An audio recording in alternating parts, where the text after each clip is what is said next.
À Brest, un lycéen abattu par un autre adolescent d'un coup de feu en pleine poitrine à la sortie de l'école pour une raison encore inconnue. Après la vague massive de suppression d'emplois annoncée dans les entreprises publiques, Édouard Balladur réunira les ministres de tutelle lundi. Le patron de Force ouvrière demande au Premier ministre un gel des licenciements pendant 6 mois. Élection législative dimanche en Pologne, un scrutin qui pourrait bien avoir le retour aux affaires des ex-communistes. Soirée exceptionnelle sur France 2 avec la présence en direct d'Alexandre Solzhenitsyn, invité de Bernard Pivot dès 20h50 sur cette antenne. Autre invité dans ce journal, dans un tout autre registre, le comédien Smaïn avant son passage à l'Olympia la semaine prochaine. Madame, monsieur, bonsoir. À Brest, un lycéen de 15 ans a été abattu à bout portant d'une balle en plein cœur à la sortie de l'école. Son meurtrier présumé, un adolescent de 16 ans, a pris la fuite. Selon son proviseur, la victime était un élève sans histoire dans un lycée sans problème. Enquête Jacques Deveau.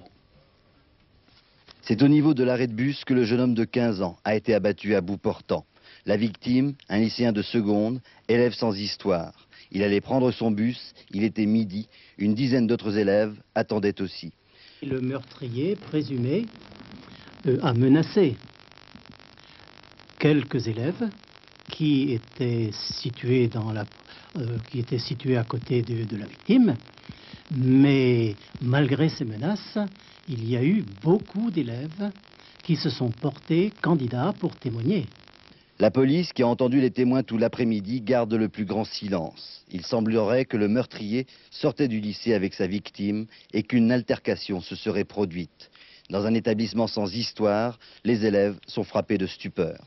On n'a pas trop compris, puis des gestes comme ça, c'est un peu impensable. Puis on est tous, même ceux qui ne le connaissent pas, on est tous un peu touchés.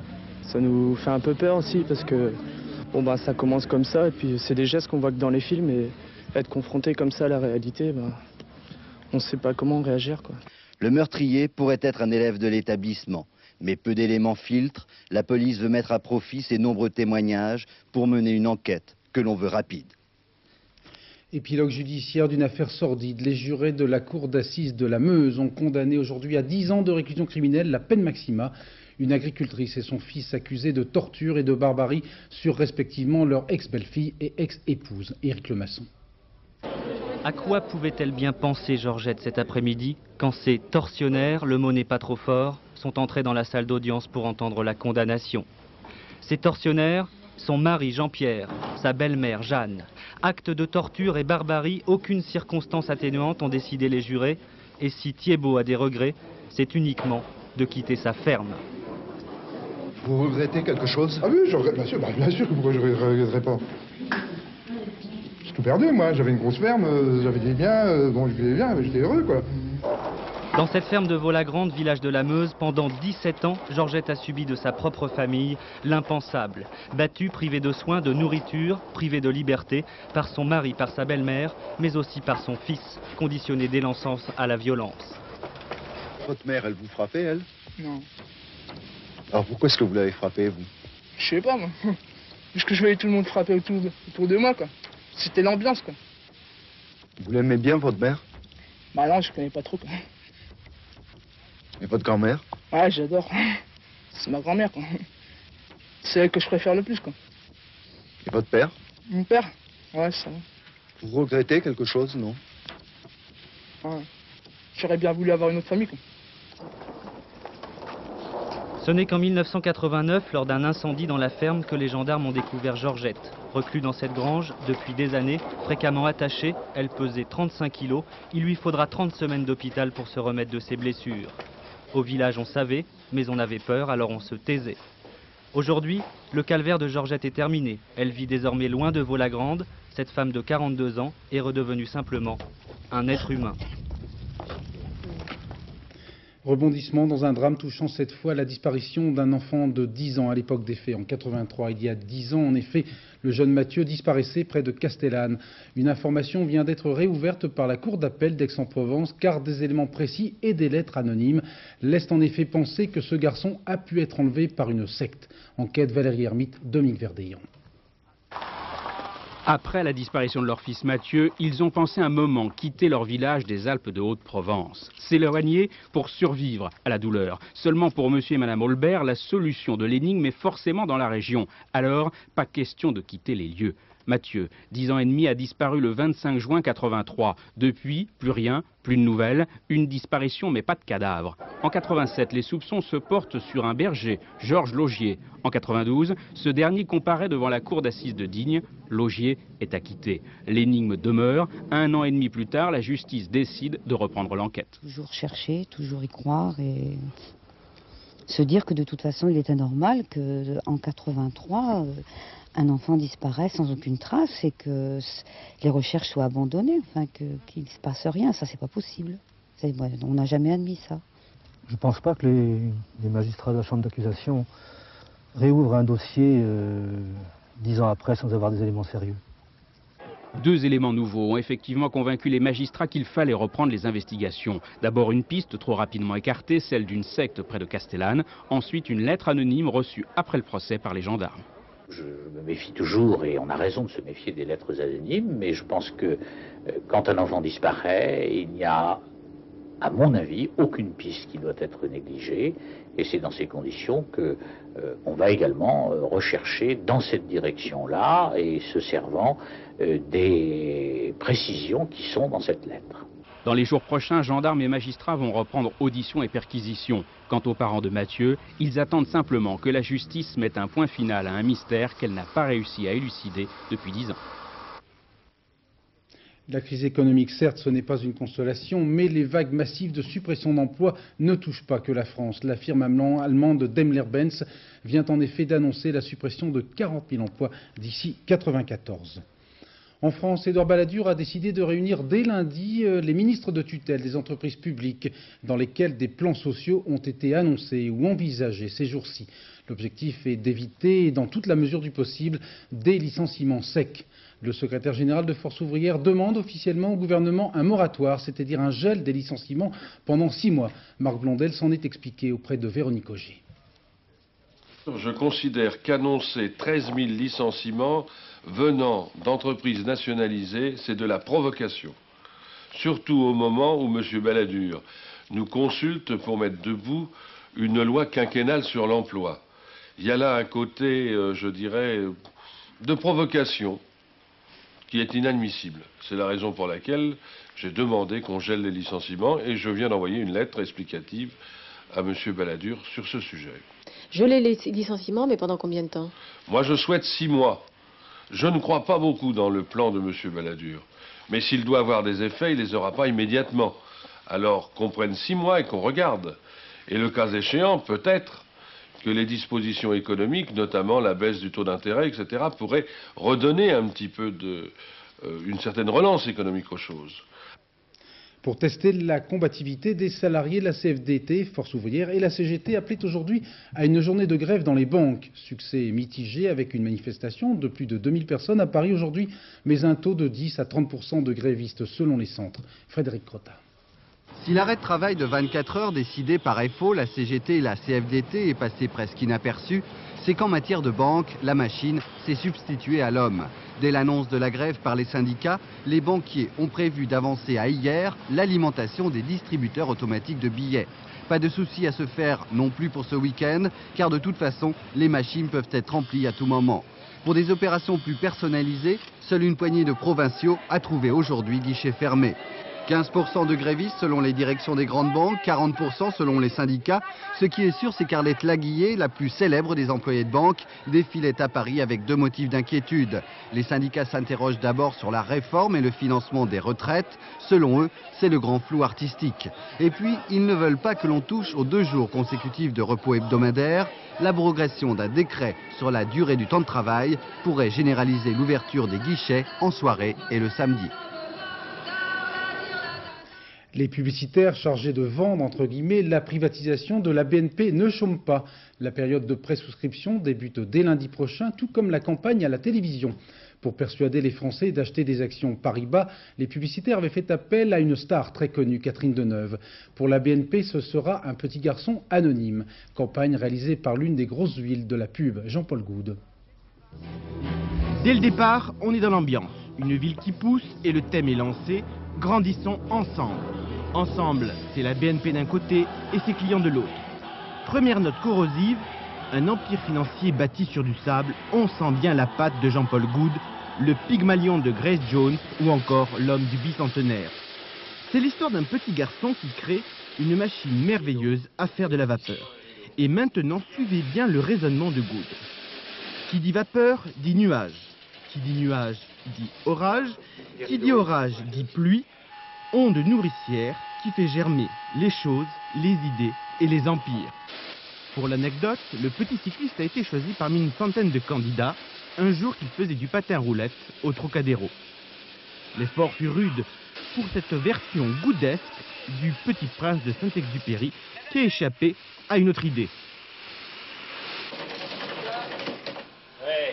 Ma première version, c'est un scout qui disait à BNP rien d'impossible. Bon, c'était un peu léger quand même. Surprenant aussi le choix de la musique. Pas de rap, pas de tam-tam africain. Vous avez reconnu Carmina Burana. C'est pas mal. À vous maintenant de juger. Le métier de la banque, le métier de la BNP, c'est de mettre de l'huile dans les rouages de l'économie pour faire avancer les entreprises, et chacun dans sa vie de tous les jours. La BNP va être privatisée. Cela va lui permettre de grandir et d'aller plus loin. Bientôt, vous pourrez devenir actionnaire de la BNP et grandir avec elle.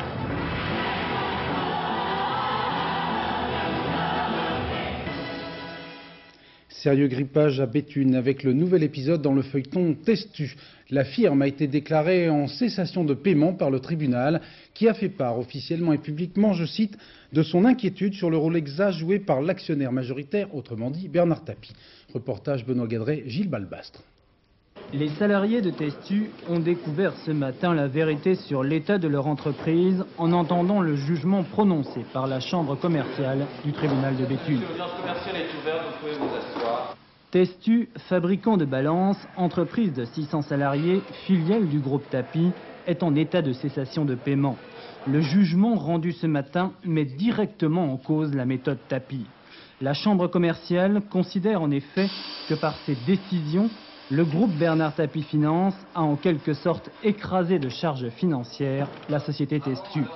Il est notamment question de location-gérance surestimée payée par Testu à Trévoux, une société qui appartient en nom propre à Bernard Tapie. Le juge s'étonne également du rôle joué par la SDBO, une banque filiale du Crédit Lyonnais, qui par son soutien sans faille a masqué la cession de paiement. Dans ces conditions, un expert est nommé et dans un mois, le juge prononcera ou non le redressement judiciaire. On ne peut pas être en cessation de paiement sans n'avoir jamais eu un incident de paiement. Ça veut dire qu'on n'a jamais eu un chèque impayé, on n'a jamais eu un paiement qui n'a pas été fait. Et avec une trésorerie excédentaire. Ça veut dire que nous avons, à la veille de notre audience au tribunal, on avait 30 millions en caisse.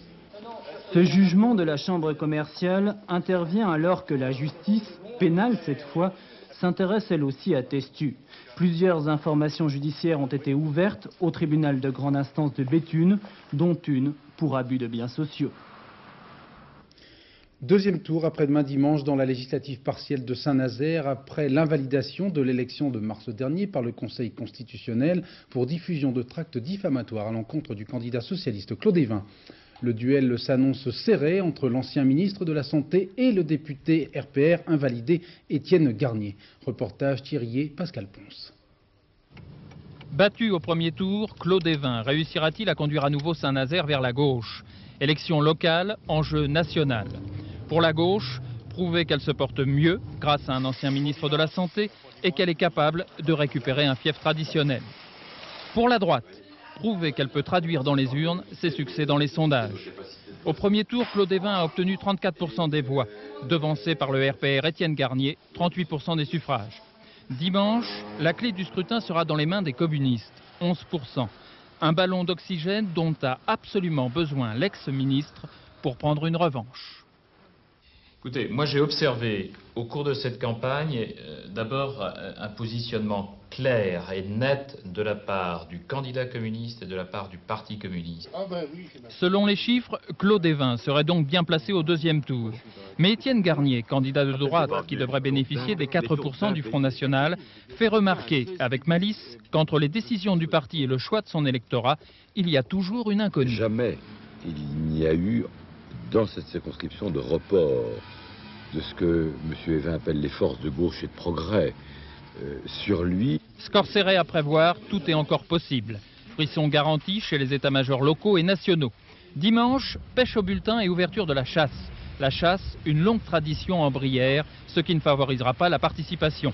Entre la chasse au canard et la course aux députés, les Nazériens devront choisir qui y laissera des plumes. En Grande-Bretagne, le résultat d'une élection locale fait couler beaucoup d'encre et de salive. Pour la première fois, en effet, le Parti national britannique, un mouvement d'extrême droite, a obtenu un siège de conseiller municipal dans une banlieue de Londres où réside une importante communauté asiatique, et cela en faisant campagne sur le thème d'une Grande-Bretagne pour les Blancs. Reportage de notre correspondant Christian-Marie Monod. La Canary Wharf, la plus haute tour d'Europe, à ses pieds l'île aux chiens. Un quartier populaire à l'est de Londres, habité par une forte communauté d'Asiatiques qui traditionnellement vote à gauche. Une élection partielle a permis à l'extrême droite de remporter sa première victoire en Grande-Bretagne. L'élection du conseiller municipal a provoqué quelques incidents entre militants antiracistes et membres de l'extrême droite. La presse britannique, sous le choc, s'interroge et rappelle que le quartier a été le théâtre de nombreuses agressions racistes, dont un jeune asiatique assassiné la semaine dernière. Les gens sont en colère, surtout les jeunes. Et vraiment, ils en ont marre. Ils veulent stopper ce mouvement à tout prix. L'extrême droite ne représente qu'un millier d'adhérents, mais sa voix se fait entendre surtout dans les quartiers pauvres. Le problème, c'est le logement. Et qui a priorité? Ce sont les Indiens. Et nous, qu'est-ce qu'on va faire? On est considérés comme des citoyens de deuxième classe dans notre propre pays. Cette victoire surprise de l'extrême droite n'a pas de signification nationale. C'est ce qu'a déclaré avec beaucoup d'empressement le gouvernement de John Major. Mais elle exprime de toute manière un malaise profond et invisible qui existe au sein des communautés de la société britannique. Confusion dans les rangs palestiniens 4 jours après la signature historique de l'accord d'autonomie avec Israël. Le Fatah a en effet annoncé ce matin la conclusion d'une trêve avec le mouvement islamiste du Hamas, sorte de déclaration sur l'honneur interdisant tout recours à la violence, qu'elle soit physique ou verbale. Accord démenti ensuite par certains dirigeants du mouvement Hamas. Tout de suite le point avec Isabelle Stess. Démonstration de karaté ce matin à Gaza, une manière pour le Hamas de montrer qu'il est le plus fort, comme pour mieux se rassurer. Car si le Hamas attire encore la foule, comme lors de cette cérémonie aujourd'hui, à la mémoire d'un jeune militant tué lors d'une manifestation contre le processus de paix, l'humeur dans les rues de Gaza est surtout favorable à son rival le Fatah. Ainsi, depuis la signature des accords, ce sont des marées humaines qui déferlent chaque jour en brandissant des portraits de Yasser Arafat. Dans 4 mois, c'est au Fatah que l'armée israélienne remettra ici le pouvoir et le Hamas ne veut pas prendre le risque d'un affrontement. Les deux mouvements s'engagent donc dans ce communiqué à coopérer sur le terrain en s'abstenant de recourir à la force, même si chacun garde ses positions politiques. En acceptant la trêve, le Hamas espère ainsi conserver à Gaza son infrastructure religieuse et sociale, notamment le contrôle d'un certain nombre de mosquées et d'écoles. Mais à peine annoncée, une ombre plane déjà sur cette trêve avec une controverse au sein du mouvement intégriste. Si le Hamas entre vraiment dans le rang, il ne devrait pas pour autant renoncer à ses attaques contre Israël. Communisme le retour, c'est le scénario catastrophe que redoutent de vivre Lech Walesa et les héritiers de Solidarité dimanche prochain en Pologne à l'occasion des élections législatives. Après 4 années de réformes économiques impopulaires, certains redoutent ou espèrent, c'est selon une victoire des anciens communistes qui en tout cas ont bien changé, comme vous allez le constater avec ce reportage de nos envoyés spéciaux à Varsovie, Stéphane Magnier, Franck Brisset. Brocarder ses ennemis politiques, utiliser l'humour mordant, caustique, parfois un peu salace, pour gagner sa vie et prendre une revanche personnelle. Voilà en quoi s'est reconverti Jerzy Urban, l'ex-porte-parole du gouvernement communiste, pur et dur, l'homme le plus haï par Solidarité. L'hebdomadaire qu'il a créé, une sorte de Charlie Hebdo à la polonaise, n'épargne personne, ni l'Église, ni Walesa, ni l'Occident. personne n'ose le censurer, démocratie oblige. Et Jerzy Urban roule en Jaguar et feuillette avec délice les gazettes polonaises qui le classent au 47e rang des fortunes du pays. Vous avez envie de changer ce système qui vous permet de devenir riche aujourd'hui ? Non, d'ailleurs, je pense même que nous sommes, nous aussi, les créateurs de ce système. Il est faux de croire que c'est Solidarité qui l'a créé seul contre un parti communiste qui s'accrochait à son régime. Ce schéma est complètement faux. Leur image, c'est ce que les ex-communistes s'attachent le plus à changer. Leur nouveau leader est jeune, séduisant, élégant. Dans ses meetings, il rassure et il a réponse à tout. Le chômage, il n'y en avait pas à notre époque. Les retraites, on voulait les augmenter, mais le gouvernement a refusé. L'économie de marché, on est pour, on veut seulement que les réformes soient moins dures. Bien sûr, il faut continuer les réformes, mais il faut faire cela mieux et surtout écarter le plus grand danger qui menace la Pologne aujourd'hui, la révolte sociale. Et c'est une menace qui concerne non seulement la Pologne, mais l'Europe tout entière. Tout cela a propulsé les ex-communistes en tête des sondages, pronostic jusqu'à 30% des députés au prochain Parlement. Mais exercer le pouvoir, c'est une autre chose. Dans la coulisse, aucun parti n'accepte de former une coalition de gouvernement avec eux. La vieille garde du parti elle-même ne veut pas retourner aux affaires. Vous savez, après une période très courte d'exercice du pouvoir, les gens qui auraient voté pour les ex-communistes se détourneraient d'eux, parce que maintenant, il est impossible de changer la situation matérielle des gens en un délai si court, de 4 ou 5 ans. Ce retour en grâce, c'est plus un avertissement qu'une véritable menace pour l'économie de marché. Et les ex-communistes se contentent de découvrir les plaisirs d'une popularité qu'ils n'ont jamais connue.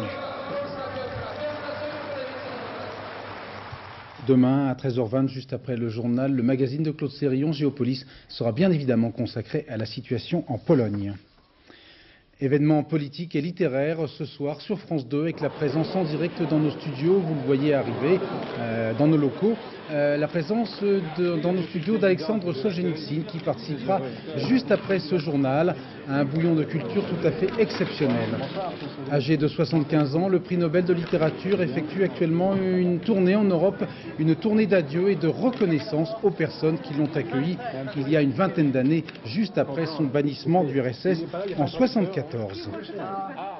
En 1945, l'auteur de l'Archipel du Goulag avait été condamné à 7 ans de camp de travail pour avoir osé critiquer Staline dans une lettre adressée à un ami.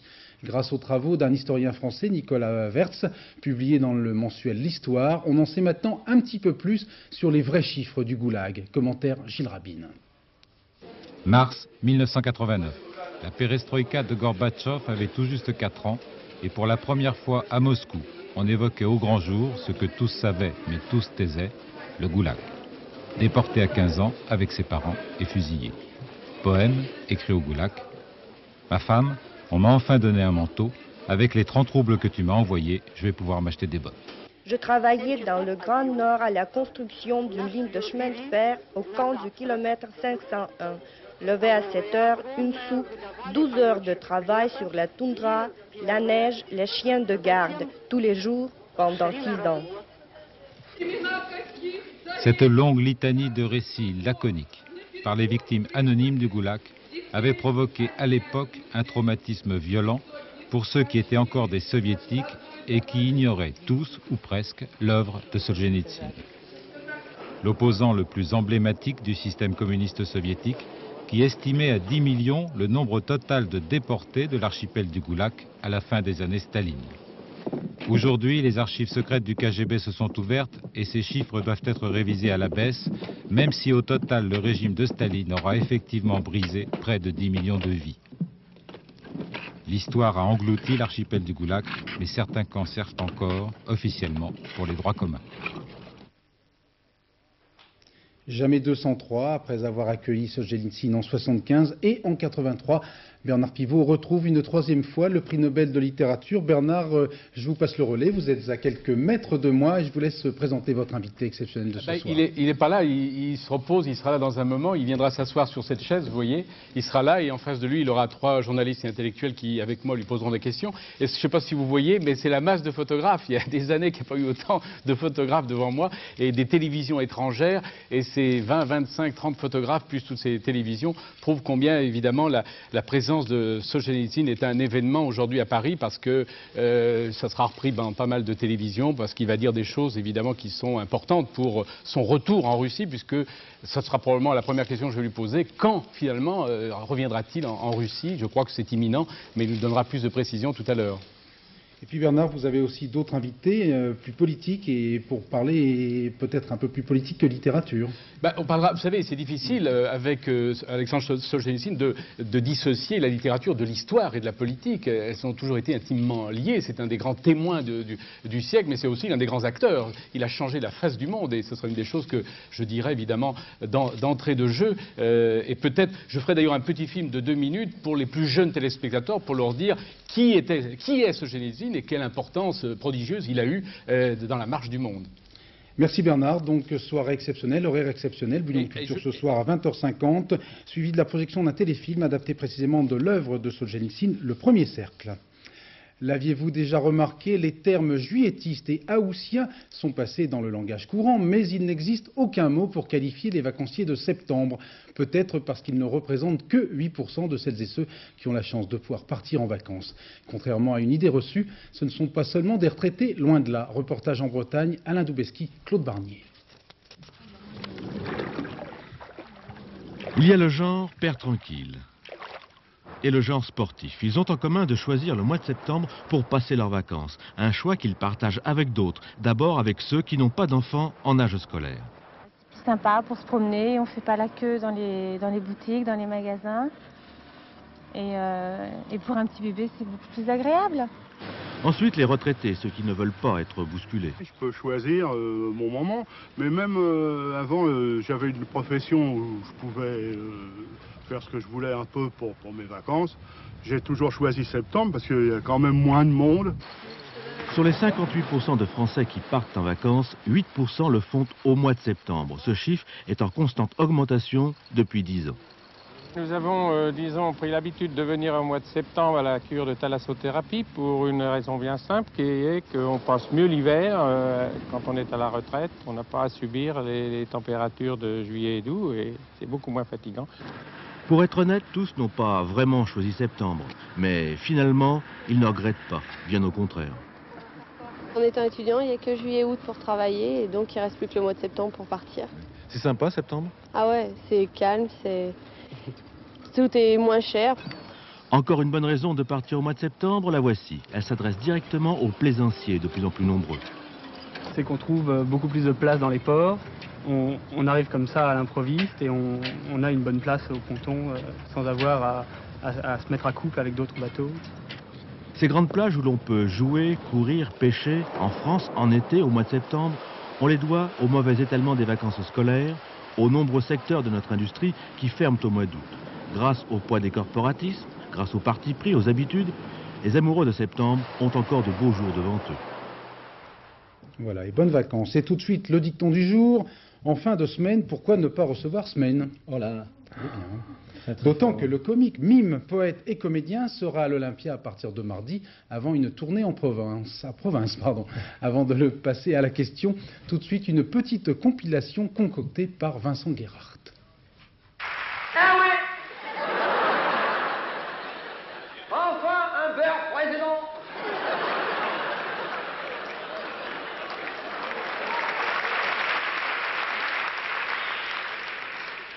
Pourquoi pas, hein? Il y a bien des gens comme mon beurre président.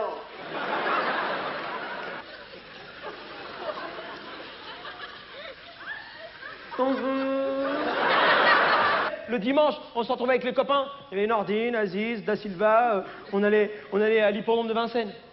On faisait les concours hippiques. Ouais, c'est les concours hippiques, les portefeuilles, hippiques, les sacs à main et tout. Tiens, à propos, tu n'as pas vu l'autre jour la une dans les journaux? Tu n'as pas vu la une dans les journaux? Oh, tu n'as pas vu? J'ai Rififi à Nantes, lendemain Rififi à Bordeaux, après Rififi à Nice, Rififi à Toulon. Mais qui c'est ce Rififi? Mais c'est un phénomène! Il faut que Tapi nous l'achète, ce Rififi, hein? Un jour, tu me crois pas, un jour, je l'invite au restaurant. Rien comme ma carte bleue, la ville addition, ma carte, elle est devenue verte maladive. Ça fait 40 ans que je travaille en France, mon papa, 40 ans. Mon père, c'est un grand artiste, mon père. Mon père fait partie du corps de ballet de la mairie de Paris. Voilà. D'ailleurs, on est passé de Solzhenitsyn à Smaïn. Oui. On fait tout dans ce métier. Sur le plateau, il y a plein de photographes, moi j'en ai qu'un. Moi. Allez-y, pour y aller. C'est un autre genre. Donc c'est ce spectacle à l'Olympia qui démarre mardi. C'est une compilation de vos précédents spectacles, voilà, un best-of, comme on dit en arabe. Tout à fait, voilà. Pas un best-of. Un best-of. Ouais. Non, c'est réunir les 3 spectacles que j'ai fait pendant 10 ans, du Tintamarre au Café de la Gare, au Théâtre de Paris, donc compilation, donc retrouver les meilleurs sketchs, quoi. Les sketchs que j'ai eu le plaisir à jouer, pour arrêter enfin peut-être une carrière en one-man showman. Voilà. Bah là, vous êtes tout seul avec un pianiste. Un pianiste, oui, Alain Bernard. Alors, 10 ans de carrière, vous venez de le rappeler, ça ne nous rajeunit pas. Oui. Qui avait démarré comme projectionniste à TF1, c'est vrai, ça? Pourquoi vous me faites une petite moue, là? Non, TF1 mène à tout à condition d'en sortir. Voilà, tout à fait. Alors, vous déclarez souvent dans les interviews que vous accordez à la presse écrite ou à d'autres que vous êtes un petit peu fatigué de ce statut officiel du beurre, du comic beurre de service, et pourtant, c'est un peu même votre fond de commerce, le ressort de votre comique. Alors, n'y aurait-il pas une légère ambiguïté? Non, c'est-à-dire que le terme de beurre est un terme qui rassure. On dit beurre pour dire arabe, on dit beurre et on a dit beurre pour représenter justement cette seconde génération. Nous sommes arabes, je suis arabe, fier de l'être, mais peut-être que la résonance de beurre peut-être rassure certains. Maintenant, au niveau du comic beurre, effectivement, j'ai créé effectivement une ambiguïté, mais je pense qu'il est intéressant de se positionner comme non pas un porte-drapeau, mais reconnaître à travers moi peut-être nos qualités et puis ma personnalité et notre personnalité. Je pense qu'on fait partie maintenant intégrante de la société française, donc j'ai joué avec humour, mais j'ai fait d'autres choses aussi. Voilà, est-ce que vous n'avez pas envie d'un peu de sortir sortir pour pouvoir en parler de ça? Bah, je vais transmettre l'invitation à Pivot, ça ne sera pas pour cette semaine. Vous faites beaucoup de choses, vous faites de la scène, vous faites du cinéma, du mime, etc. Quelle est votre activité préférée? Où vous éclatez-vous le mieux, comme on dit maintenant? Journaliste, voilà pourquoi j'ai le plaisir de vous annoncer que dès lundi, je présente les informations et que vous passez sur la une. Déjà, très bien. Déjà, il y a Pivot qui rêve de présenter le journal. Non, j'aime tout faire, j'aime bien surprendre, j'aime bien me surprendre moi-même aussi. Je pense qu'il faut être éclectique et puis jouer la diversité. J'aime pas me lasser. J'aime bien, comme vous, présenter des émissions comiques aussi, et puis présenter aussi les actualités. Donc c'est bien de revenir, de repartir. Alors, quand vous ferez le journal à ma place, vous verrez que c'est pas simple d'interviewer quelqu'un qui vous dit j'ai des projets de cinéma, mais je ne veux pas en parler. Non, mais je crois que c'était marqué dans le prompteur. Ouais. Ça. Non, donc vous ne voulez pas en parler? Si, j'ai des projets, mais bon, je préfère. Mais j'aime pas trop en parler parce que quand on en parle, ça ne se fait pas. Donc c'est comme si je vous racontais l'histoire du film, quoi. Souvent, les gens viennent ici puis racontent l'histoire du film. Ça donne pas du tout envie aux gens d'aller au cinéma puisqu'ils connaissent l'histoire. Donc ça sera dit au moment voulu, après le tournage. Voilà, Smaïn, on peut rappeler aussi à ceux qui ne pourront pas aller vous applaudir à l'Olympia ou vous voir en province, parce que vous ne faites pas toutes les villes tout de même, qu'il y a une vidéo qui est sortie de vos œuvres. Hein. Mes œuvres? Oui. Mais non, Solzhenitsyn maintenant. Ok, ben bonne chance pour l'Olympia. C'est avec plaisir et je vous rassure, je ne me déshabillerai pas comme nos amis Nagui et voilà. Ce sont nos téléspectatrices peut-être qui vont être déçues. Cette toute dernière nouvelle, qui pourrait être d'ailleurs un sujet de sketch après tout, mais c'est tout à fait vrai.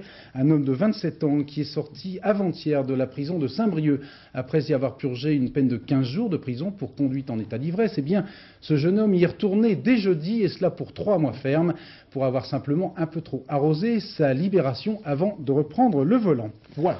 Vers 20h50, bouillon de culture, donc exceptionnel, avec Alexandre Solzhenitsyn, suivi d'un téléfilm adapté d'une œuvre de l'écrivain, Le Premier Cercle. Bon anniversaire à Denise Gray.